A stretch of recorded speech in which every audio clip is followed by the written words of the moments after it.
What has it been like? I mean, you got a taste of it in the spring, summer. What's it like to be back on the field now? Oh, it's awesome. I mean, anytime you can get on the field after a couple months, I mean, it kind of spring ball is kind of like a little taste of it, where you get to, get the pads on, you kind of get to see your team and stuff. But it's not the full team because I mean, obviously you got freshmen coming in, you have JUCO guys transfer, so kind of, your first day of fall practice, you really get to see all the guys that you've seen over summer working out and stuff. But it's always different when you see guys in pads. Like when you see a guy in pads, everybody looks different. I mean, it's nice to get out there and kind of see what everybody has. Marcus was talking about just off-season workouts and everything. There was the photo of a Langlo that just blew up a little bit of just his just looking massive. Have there been any other guys that have been seeming really, yoked up, I guess, after the summer? I mean, honestly, there's a lot of guys that come to mind. Tutal has had a really good fall. Avery looks really good. Stutz looks really good. Jeremiah's always one to me that kind of pops off when you look at him. D. Wade's like that. Connor Lew is the one. If you ever get a chance to look at Connor Lew's forearms, this dude's has the biggest forearms I've ever seen. But there's a lot of guys. There's a lot of guys that are skilled guys that always look a little bit more filled out, I guess, after summer. What is it like with so many new parts? How important is the summer of getting to know them, getting to gel and find their tendencies and stuff like that? I mean, it's very important. One we talk about a lot is trying to find out who guys are off the field is more important because for me, if I have a personal relationship with the people I play with, it makes it a lot easier because at the end of the day, it's all a business. Football in general is just a business, but you kind of play harder for guys that you know more personally. I mean, I feel like that's what we've done a good job as an O-line. Even as a team, I mean, I play golf once or twice a week during the summer, and I mean, I've played with different guys. I mean, I've played with our kicker, I've played with our long snapper, I've played with some defensive guys, I've played with our quarterbacks, just kind of seeing people outside of football and seeing how they are. It's a big part of it. And I mean, that's what summer allows you to do. Yeah, there's school and stuff, but for the most part, you get a lot more free time than normal. So it's kind of nice seeing everybody outside of football. What was Farm Links like? Oh, it's unreal. That, of course, is amazing. I played decent. Always can play better, but I mean, anytime you get a chance to go to a course like that, it's really a blessing. So it was awesome. If there was a team golf tournament, who's winning? Believe it or not, Alex McPherson is Alex McPherson. First time I played with him, I think he shot 3 over on the day. But the last 2 times I went, Peyton Thorne shot 1 over last time we played, and the time before that he ended up shooting 3 over, but the dude had 4 birdies on the front nine. He was crazy. And I mean, those two are they're legit, and they love playing against each other. And then I'm over there trying to make sure I can find my ball. So. You talked about guys that have made a move. For you, when you were being recruited, you talked about how you lost a bunch of weight during the year last year. You back, and are you bigger than you were last year? Yeah, I mean, right now I'm going into the season last year. I was around 301, 302. Today I weighed 312, and I mean that's what through camp and stuff. I actually gained a pound from yesterday, and I didn't. I lost a couple pounds during practice and stuff. But yeah, I mean, I'd say I've gotten up to about 10 more pounds, and I mean, I feel like for me the biggest thing was transforming my body going into the year and stuff, and trying to cut down on my fat and kind of gain more muscle and stuff. I mean, that's just a credit to our strength staff and our nutritionists. They do a great job. I've never had a group so supportive of me as a player and trying to individualize as much as they can to every player and having every player's needs met. So. How much has that helped your game now that you're back on the field? Oh, it's helped so much. I mean, even just the way you feel at practice, I can tell that I feel better, and I mean, I move better and stuff. I mean, doing stuff in the weight room to loosen up your hips and your ankle mobility and stuff, things that are really important for a lineman. That's, you can tell it on the field because you just move a little bit faster. It's a little bit more fluent and it's a little bit easier, I guess.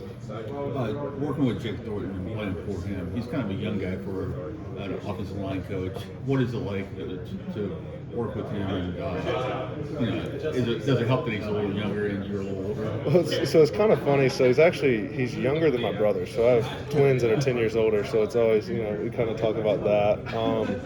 He is, to be as young as he is, he is very knowledgeable. He's one of the most knowledgeable coaches. Coming in here, I've had 4 O-line coaches in the past. So I've had everything from guys who are just kind of, hey, go out and play. I want you to be the toughest guys. I don't really care how you get it done. Just get it done. To you have to do everything right, and if the technique's not right, it doesn't matter what you do. But him, I mean, I feel like he kind of gives you the freedom, but he also has techniques. And the thing with him that's really impressive to me is he always has an answer for something. So if you see in practice something happens and we lose a rep or the defense does something, he always has an answer for it. And we go into film and he's like, well, we're going to do this, this, and this, and that's how we're going to fix it. And that's really something cool to me. The way he teaches technique and stuff, for me, it's very easy to understand. It's hitting landmarks and like your steps and stuff. He's not really like, hey, do a 3-inch step here and a 6-inch step here. It's more of like how your body works. But at the end of the day, there's a part of a technique that you have to learn and stuff. And I think he does a great job with it. I think he's great game planning and stuff. And like just learning from him has been really, really cool. Because I mean, especially being an older guy, you know, it's a little bit different than an 18-year-old coming in from high school who, if you learn anything in college about offensive line, it's completely different than high school. Because in high school, you're just like, hey, I'm going to be bigger than the guy. I'm just going to go push it. But here, there's so many techniques because everyone's kind of the same talent level. So for like learning from him, you know, and being an older guy, I can kind of relate to stuff I've learned in the past, and me and him can talk about it and stuff, and kind of relate it to my brain how I work. So it's been awesome. How has he helped you make the SEC transition, and what maybe has been the most difficult part of that? I mean, the hardest part really is, I would say, from my offense to this offense, more than just the like competition level, because obviously the competition's there. It's a lot different than what I faced at Western, where the biggest thing I tell guys is at Western, it's, you know, the 1s and 2s are pretty good. I mean, you look at Western, they have, I think, all their they have Conference Player of the Year preseason from offense, defense, and special teams. Like, it's a great place, but they don't have four deep of guys who can do that, and that's kind of the big difference. Like, obviously, you got some freak shows here. You see Alabama, you see Georgia, you see Tennessee, Arkansas. Every one of them has freak shows, and that's a big difference. But everybody really, the difference is there's 100 guys here that are really, really good athletes, whereas Western is probably 40 to 50 is kind of how I would say. So, I mean, that's the big difference. And, I mean, Coach Thornton, what he's helped me do, kind of getting into offensive terminology. So I came from an offense called the air raid, where we threw the ball 45, 50 times a game. So obviously here, we don't throw the ball that many times. We can if we need to, but it's a little bit different just in the technique of playing offensive line, where if you go ask any air raid guy, we do something called vertical set. And that's the only set we do. That is just how we learn it. That's how air raid is. But here, I can do 4 or 5 different sets. So having a guy like that who can actually kind of teach me all the different sets and kind of add tools to my tool bag is kind of what I like to call it. So it's been really good. Who's the freak show here? Is there one freak show? There's more than one. Let me tell you. Who are some guys that when you think about that come to mind for you? Freak show. I think Jalen McLeod is one. I think he is a very twitchy guy for his size. Celtic Falk's really twitchy. Justin Rogers is like that. Dylan Wade's one that comes to my mind. I mean, I could list 45 guys right now that is like athletes like I've never seen. You know, whereas like our receivers, I like to joke, we have a guy at Western who can do all the stuff our receivers here do, but there's one at Western and there's 10 here, and that's kind of the big difference. And that's what, going back to how I was saying the depth of it, is every guy here was a 4 and 5 star at high school. Even the transfers you get in were the best at their school, and then coming into this league, and they're all kind of mixed together. And I mean, there's a lot of them. I can tell you that much. Talking about coming into the SEC, I mean, is that a dream of yours, or I mean, how excited are you for the season to go up against LSU? I can't wait. I mean, the LSU game is the one that kind of pops in everybody's mind because everybody thinks about playing at Death Valley, especially if it's a night game. Like, that's a game that, you know, you look at the top college atmospheres, it's always up there. But I mean, there's a lot of them. Like, playing in College Station is going to be really special.